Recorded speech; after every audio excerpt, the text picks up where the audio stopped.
horrible, horrible shit has struck the culture of the world. It started in the mid-2010s, and it's still going on today. They have fucked up these new logos. They are simplifying the old logos for all these products. They're overly simplifying them. It has to do with like the app culture in society. What they've been doing is they've been wiping away all of the charm of the old logos. They've been like destroying them and making them super bland. The new logos are basically just like, it's usually like a one palette color background with just like a logo in front of it. Like usually a blue background, and it's just the logo, and the logo is just white. Movie posters for the 2010s. The logos are atrocious. It's pretty similar to other products. It has to do with being cheap and being lazy and not being artistic and not giving a fuck if your logo is charming anymore.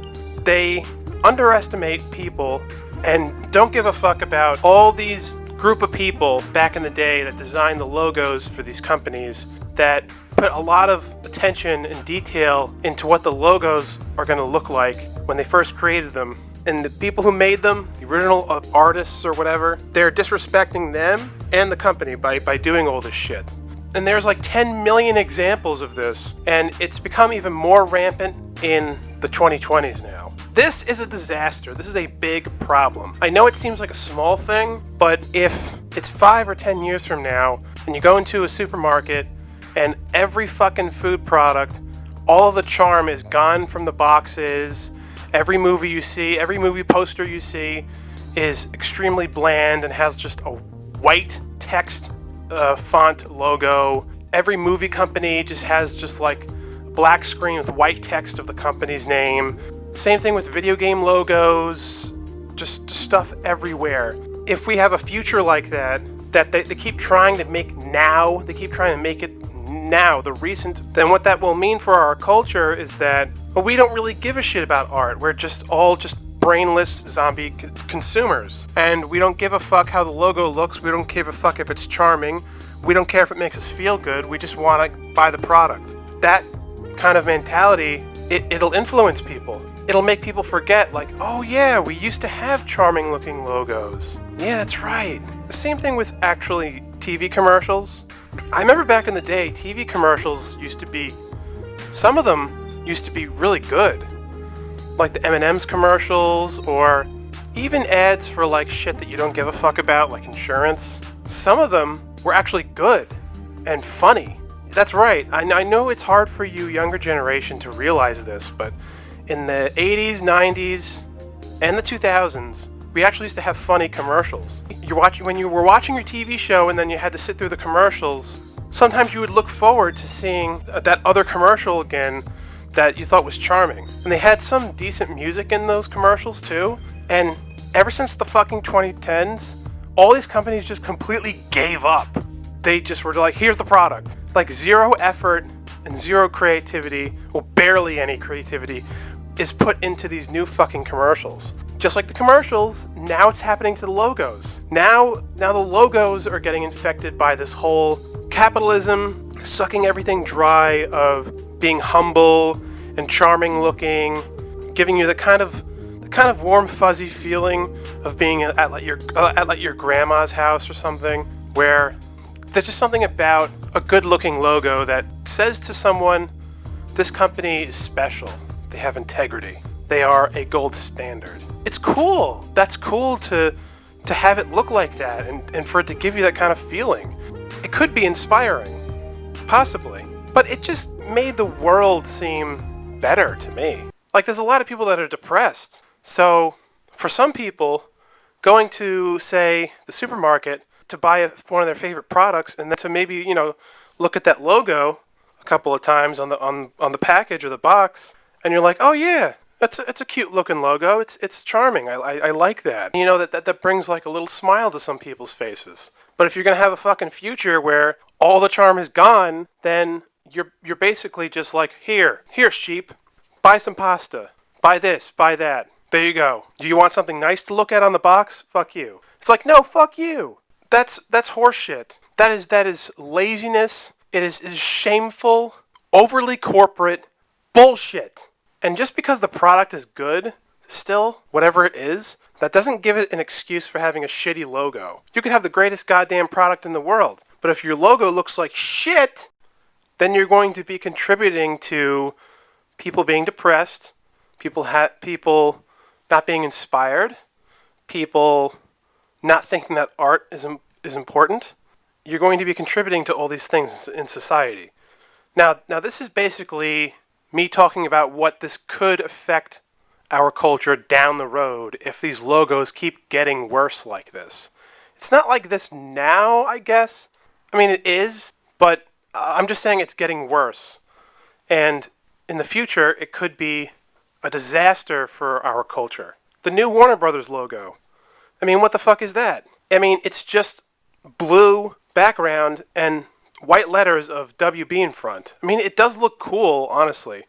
But the original logo that they had for like forever, it looks so charming. It looks amazing. It's gold. It's got some brown in there. It has like text in it. It has like a whole sentence, Warner Brothers Pictures right there.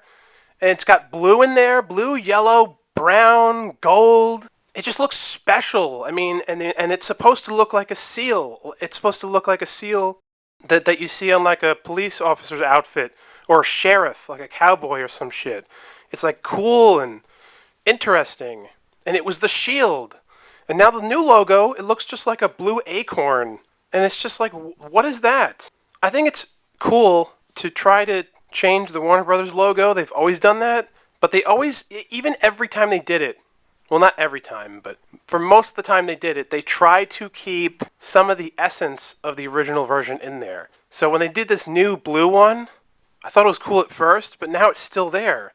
It's cool looking for us because we know what the original one looks like. So even when we see the new Warner Brothers logo, to us it's like, oh yeah, well, yeah, it's the shield. So it's just different looking, but it's still the shield.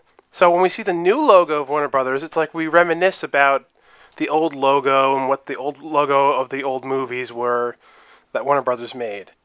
But young people who haven't seen any fucking Warner Brothers movies, who haven't seen the old ones, who don't even know the old logo, those young people have none of those feelings about the new Warner Brothers logo. That doesn't mean shit to them. Your logo is supposed to appeal to everyone, to every generation. It's a universal thing. It's a timeless thing. It's something that can strike a chord with everybody. That's what makes it special.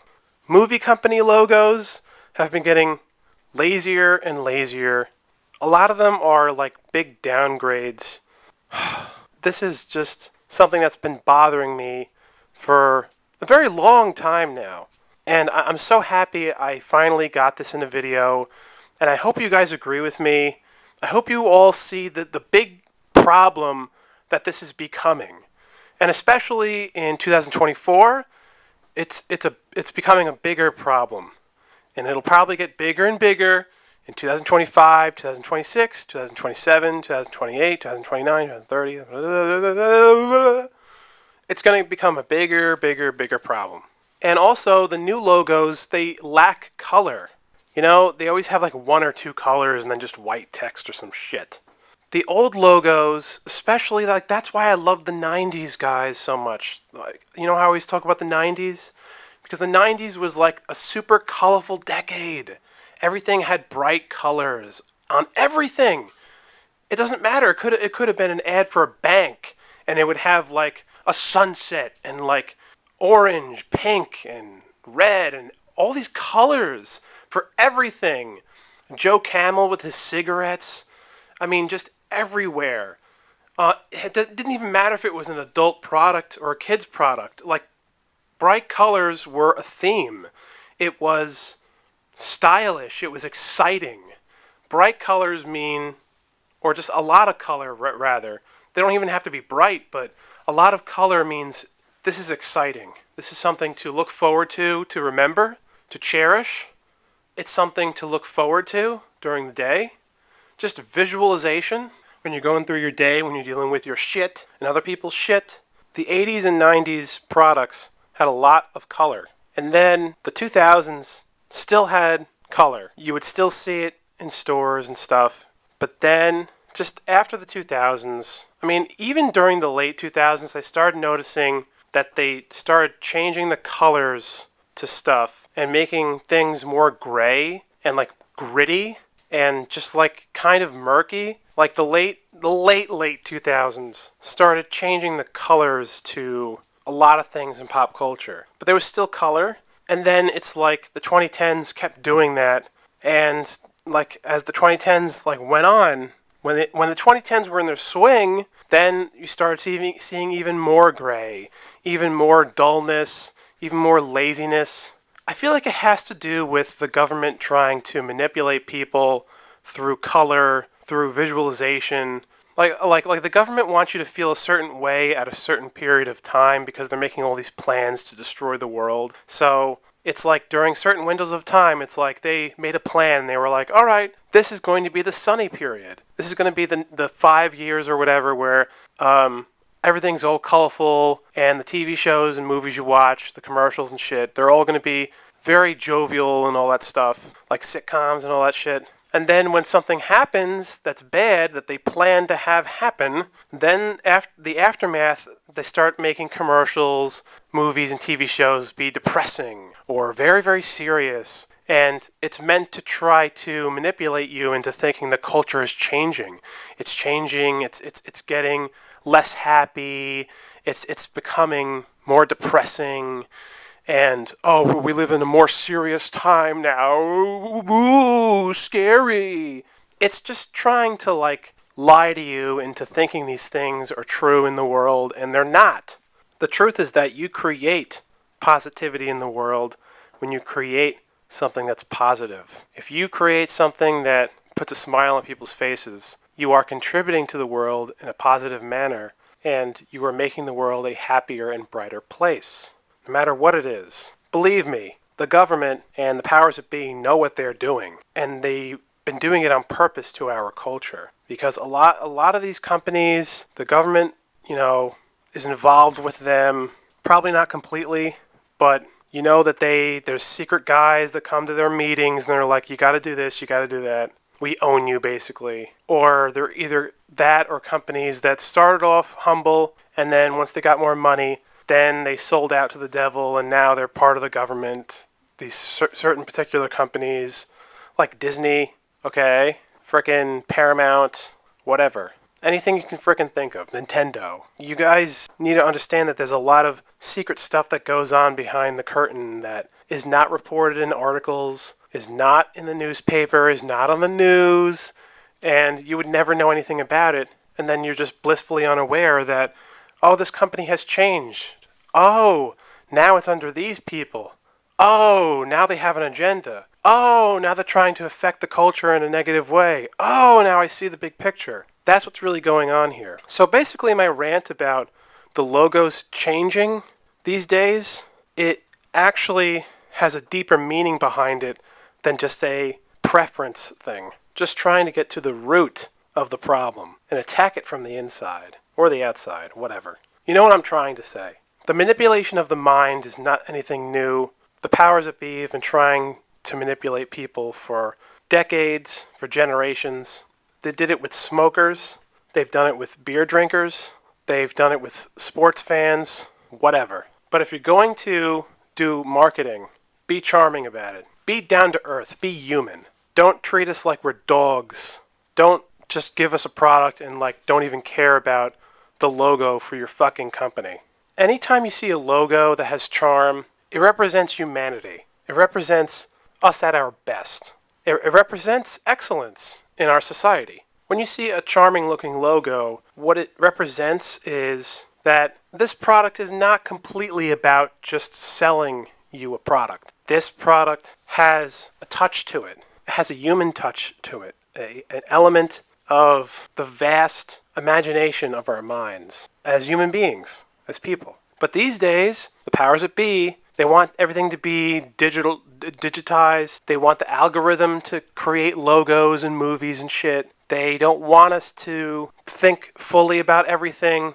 They want things to just be extremely quick. Here's your product. Get it the fuck out the door. They want us to act like robots to them because they always viewed us as like their slaves. Pretty much. So they've always trying to find ways to tear us down even further and slowly do it. Like now they're slowly changing the logos for these companies because they know if they did it quickly and right away, everyone would reject it. But if you slowly change something, then people get used to it and then they forget what the old logos used to look like. And they forget what that feeling was that they had when they saw the original logo back in the day. It's all about trying to trick the people who have a bad memory. And then the whole goal is that by the future, all of the old people that remembered how great things used to look, they're going to be passed away. So now all the new young people that are still around and the new old people, they have no idea about how charming the old stuff used to look, how it used to feel, and the colors and everything. I mean, yes, people archive stuff, people save some stuff, There's history magazines of logos and stuff like that. If we don't think about why the logos are changing, if we don't think about it, then the logos are just going to keep changing and we're not going to realize what it means for the culture, for the world. It's ironic. You wouldn't think company logos for products would have such big impact on the world, but like such a simple little thing, I think it does.